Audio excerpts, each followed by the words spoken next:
सो hey everyone, कैसे हैं आप सारे? ज़रूर बताइएगा। Welcome back my another vlog. इस टाइम मैं जा रहा हूँ बड़े वाले खेत में मक्की की दूसरी बारी गुड़ाई करने के लिए।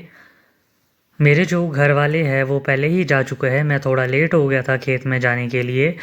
तो अभी मैंने फ़िलहाल खिलना चक लिया है, तो मैं दूसरे वाले रास्ते से जा रहा हूँ बड़े वाले खेत में।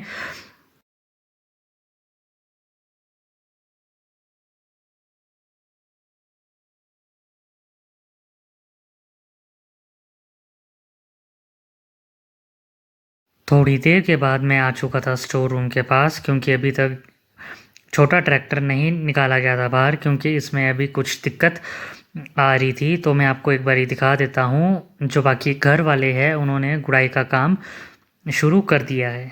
थोड़ी देर के बाद चाचू आ गए थे ट्रैक्टर की कुछ चीज़ें चेंज करने के लिए।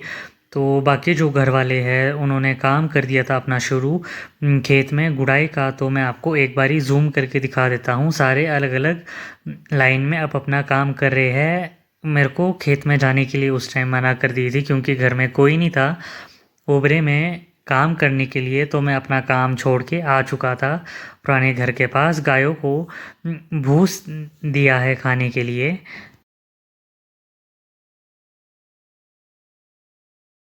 गोबर वाला डब्बा और गोबर घास वाली गाड़ी मैंने पहले ही लगा रखी थी, ताकि बाद के लिए कोई दिक्कत ना हो।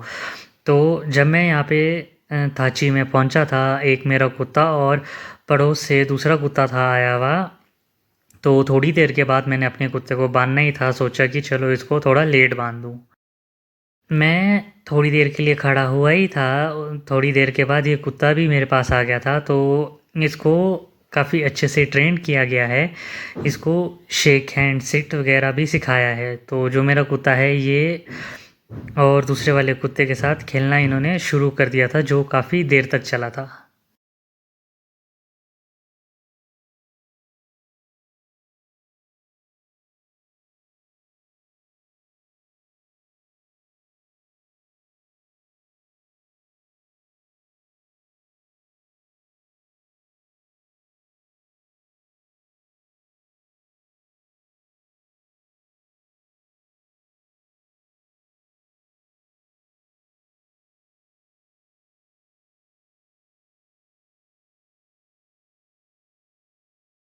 इस टाइम मैं आ चुका था गोबर फेंकने के लिए गोबर गैस के पास।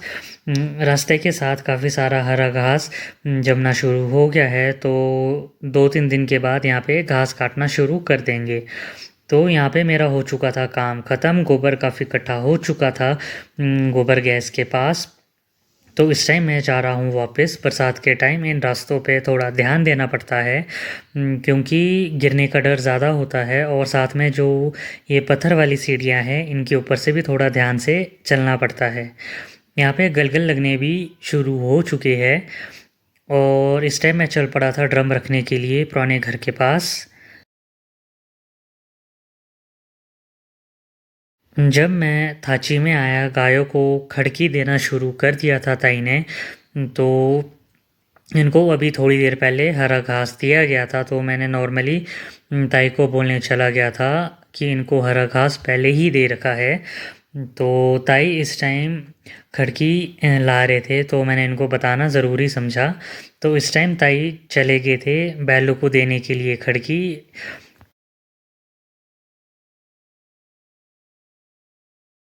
ये जो डब्बा है ये मैं यहाँ पे रखता हूँ इस स्टोर रूम के पास। तो इसके बाद मैं चल पड़ा था बैल वाले उबरे के पास चेक करने के लिए कि जो गोबर और घास है वो डाला है कि नहीं। ये वाला काम भी मेरा ख़त्म हो चुका था। तो इसके बाद मैं चले जाऊँगा खेत में। तो इस टाइम मैं थोड़ी देर रेस्ट करने के लिए ऊपर पुराने घर के मेन कमरे में आ गया।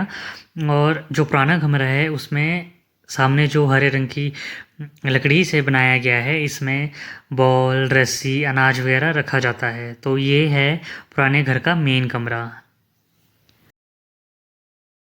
खिलना लेके मैं चल पड़ा हूँ खेत की तरफ। तो मेरे फ़ोन में भी ज़्यादा बैटरी नहीं थी, तो मैं फ़ोन को चार्जिंग पे लगा के चला गया था खेत में। और अपने कुत्ते को भी बांध दिया था। तो दिन में 3 साढ़े 3 बजे के आसपास पापा ने मेरे को नए घर में काम करने के लिए बुला लिया था। साथ में थे मम्मी, क्योंकि आजकल शिफ्टिंग का काम चला है नए घर के लिए।